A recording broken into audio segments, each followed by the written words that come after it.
kahapon nakakuha po ng mga reaction yung photos ninyo with Alice po. You look too happy, sir, with Alice. Yeah, maybe get your Let me clarify. Nung kami pong nakakuha si Alice, we asked for a private meeting between me and Marbil, Gerald Marbil. So we went to this room kasama yung mga Indonesian. So mga 5 minutes.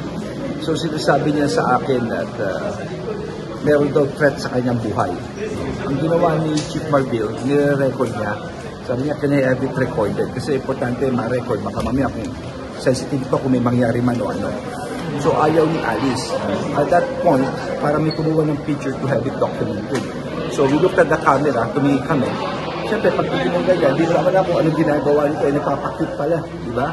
But if we're going to look at it, I was looking straight at the camera, I was looking at her like that. So, yung po ang nangyari, there was no selfie or anything, no?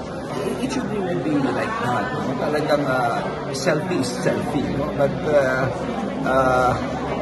yung impropriety nga, no, na nandun na yun, no? But ang point ko lang dito is this, no? Ang point ko lang dito is that itong mga taong ito, kamukha kami, ako, ang tulog ko lang ngayon for the whole days, 2 hours or 48 hours lang, no?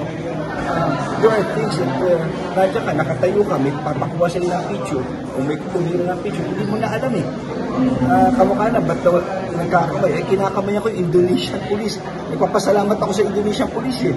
Di ba? Sa katabi ko, may mga anggulong-anggulong gano'n eh. Di kasi, ito ang importante eh. I've done my best, mission accomplished, na dala ko po si Alice Goy. There are no special treatments. Right now, may mugshot siya, nakakulong po siya ngayon sa kulungan, no cellphone, no aircon. Just like an ordinary day.